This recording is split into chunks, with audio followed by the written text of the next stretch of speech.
Welcome to all of you in today's class. In previous class I told you about the general introduction about the liver and liver cells, and also I told you about the functions of liver. So you have seen the liver having a vital functions in the body. Because of multifunction of the liver cell may get damaged or necrosed. So today we'll see the necrosis of liver cell, how it necrosed, and after necrosis how liver cell regenerate and restored itself. As in previous class I told you, liver is the only cell in the body in which mitosis is very fast. That's why it can regenerate an injured cell, healed and restored very fast compared to the other cell of the body.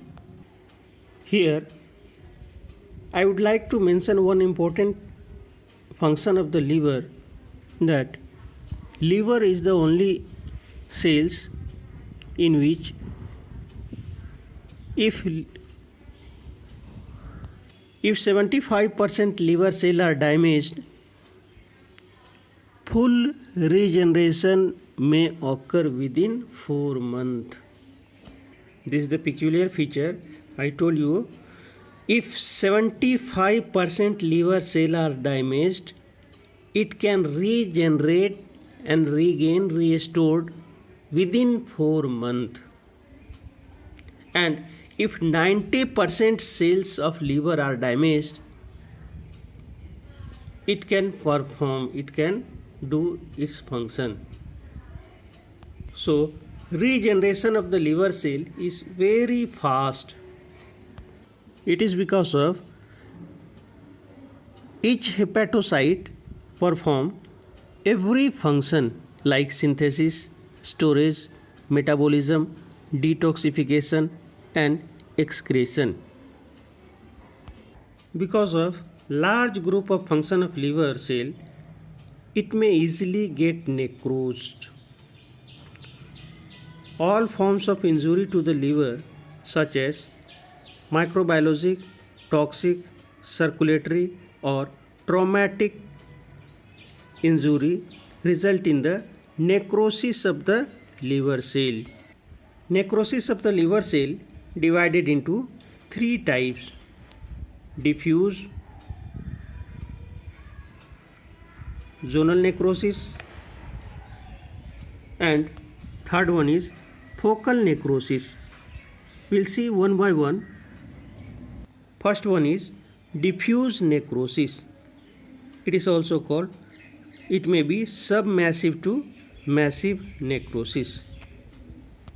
In diffuse necrosis of the liver, it involves almost all the cells in group of lobules.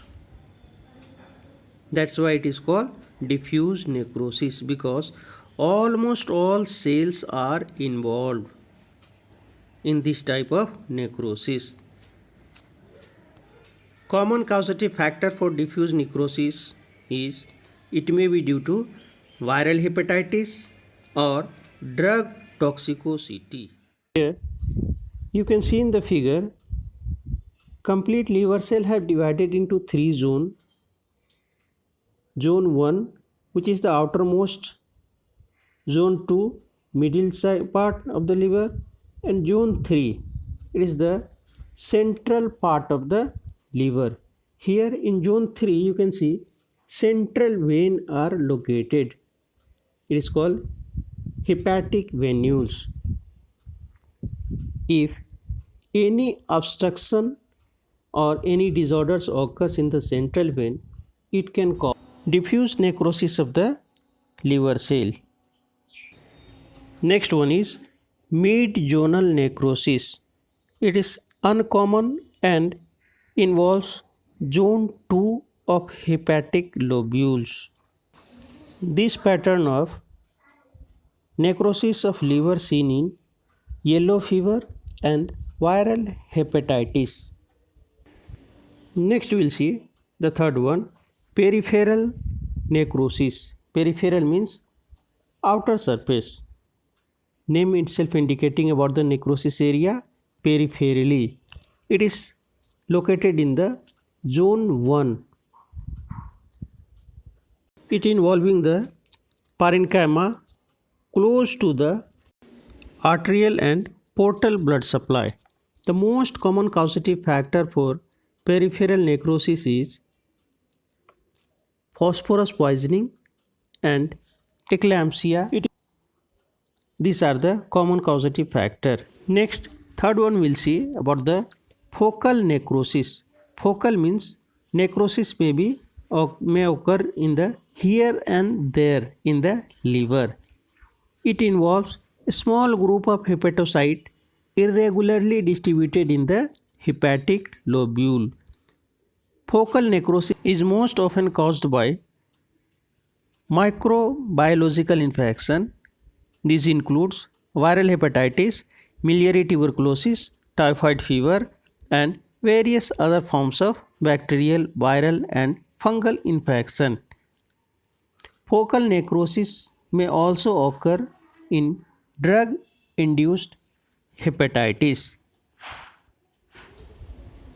So, here these all things I told you about the liver cell necrosis. You just go through the different types of liver cell necrosis.